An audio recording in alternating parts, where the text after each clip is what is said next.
If I told you that 10 years ago I was 100 kilos, depressed, and almost given up on my academic career, you won't believe it. If you know me now, my trajectory of publications, citations, professional appointment, and the international academia I run with researchers from 38 countries enrolled in it, you may find it hard to believe. But I wrote a letter to myself back then, a desperate note. Let me read it to you. Hello, Sam. In 10 years from now, I hope you're doing great, a little more excited about life, a little less stressed, and a lot more hopeful about the future.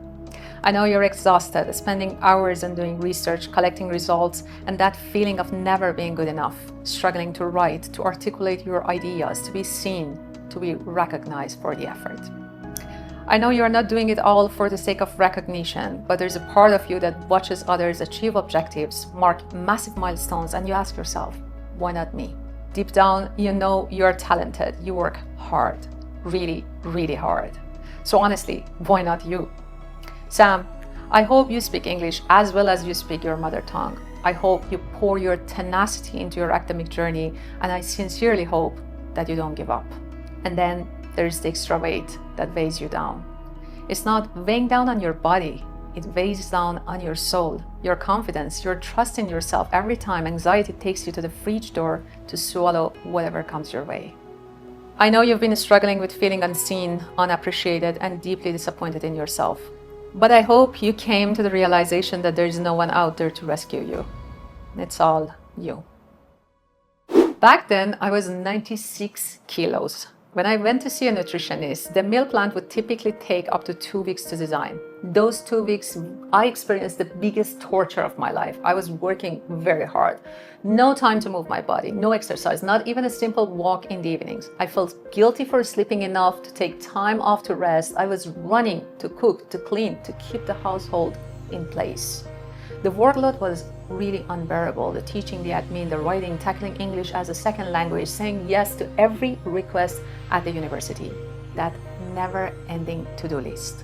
All the while, a continuous chest pain was my persistent companion. The sharp pain would wake me up night after night. I was even afraid of making a doctor's appointment. What if it's cancer? What if I have a heart problem? I didn't have the time to pause. I couldn't afford being sick. But the pain was real. And there I was, one person trying to keep the world turning on my fingertip. The only thing I could take revenge on was the fridge.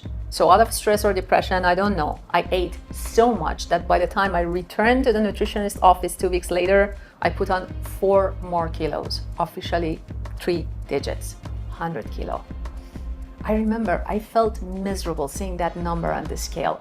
But what bothered me even more were the pieces of advice offered by others out of what could be called, I don't know, kindness, care, but that truly hurt me deeply. I knew I was overweight. I didn't feel particularly proud of what I saw in the mirror, but I didn't know the way out. And that right there, that helplessness is what most of us never talk about. I saw others getting ahead, somehow making it happen, but I couldn't figure out why not me. I witnessed those who seemed to have it all, a great deal of success in their academic career, publishing in the best journals, getting job offers one after another, a great marriage, fantastic relationship with their kids, strong, healthy bodies, confident in their path. And I still wonder, what's wrong with me? Something inside me snapped. I decided that if no one was coming to save me, I would save myself. Sam of today, exactly 10 years later, reads this letter with a smile. And if I could look that girl from 10 years ago in the eyes, I would tell her this. You are indeed a lot more excited about life. You have a great career, an outstanding trajectory of 170 publications, 8 intellectual properties, 15 books, and over 40,000 citations. You have a permanent faculty position, visiting faculty appointments in different parts of the world. You serve as an associate editor of many reputed peer-reviewed journals and have been recently appointed as an editor-in-chief of a new journal. English, girl, that's no longer a problem. You have written so much in English that Grammarly should be paying you for data. You have established a global accelerator program and are training academics from every corner of the world. You're a successful entrepreneur and are in the process of establishing your line of philanthropy. You will be a real success benchmark to many, though you can be very hard on yourself, and you owe all this to the 7 C's of success.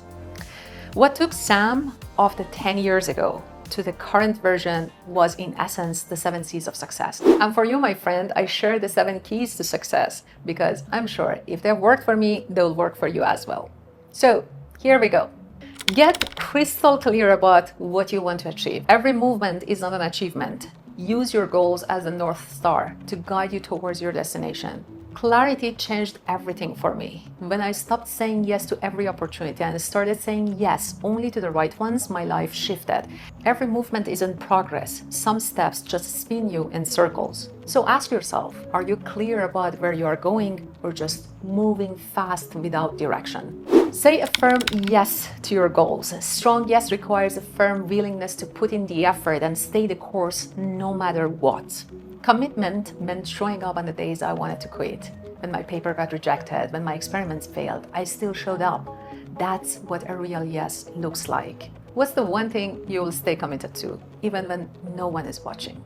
Repeated actions become habits. Discipline will take you places that enthusiasm never could. Consistency built my backbone. I used to wait for motivation. Now I rely on my routines. A single workout, 1 paragraph a day. It all adds up. What's the one small thing you will repeat tomorrow, no matter what? Believe you can, and you're halfway there. It's normal to feel scared when stepping into a new area of life. Confidence didn't arrive first. It came after I acted scared. Every conference talk, every submission, every new role, I felt shaky, but I did it anyway. What would you do if fear wasn't whispering in your ear? Now, let's get serious. No amount of confidence will get you to your destination if you don't develop the necessary skills and knowledge. Confidence opened the door, but competence kept me in the room. I learned to lead, to write, to network, skill by skill. I earned my seat at the table. Which skill do you need to master next to reach your next level? Think outside the box. New ideas lead to breakthroughs and set you apart as an innovator, a problem solver. Creativity isn't painting or poetry, it's problem solving.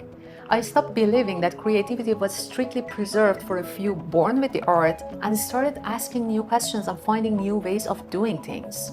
That's precisely where breakthroughs happen. When was the last time you gave yourself permission to experiment or explore? Whether you're building relationships, network, or writing journal articles, communication is the golden key. Everything changed when I learned to communicate, not just to publish. Words build bridges. They connect us to the opportunities, to collaborations and impact. How clearly are you communicating your story to the world? Looking at me today, I bet you can guess I am no longer 100 kilos. I lost 45 kilos, literally taking one human off of my body. I commit to my health like my life depends on it, because it really does. Maybe you're there, feeling stuck, tired, unseen. I've been you. I built a professional and personal portfolio that to many makes me a superwoman, but I am as ordinary as anyone else on this planet. After my past experience of massive burnout and a sense of profound failure, I became obsessed with the most successful academics. And what I learned is that they don't work any longer than the rest of us. They are laser focused on their priorities and practice energy management instead of worrying about the outdated notions of time management. They stayed in their genius zone and remained hyper aware of what moved the needle, not any task that filled their calendar. They became great innovators. Even if they weren't born as such, they responded to feedback with gratitude and constantly adjusted their strategies to do better. And most importantly, they embraced failure and they enjoyed the process. The freer their mind became, the better they got at their work. They didn't define their worth based on the numbers of publications or H-index.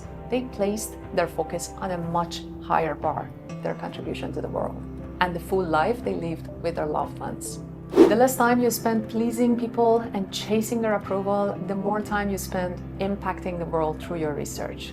Put in the effort, do the work, and let the results speak for themselves. From a 100-kilo, lonely, depressed researcher to building a strong research and publication portfolio, I define success on my own terms now. Contribution. 10 years ago, I wrote that letter hoping for a better version of myself. Today, I am living that version. So my message to you is simple. Write your own letter and start living it.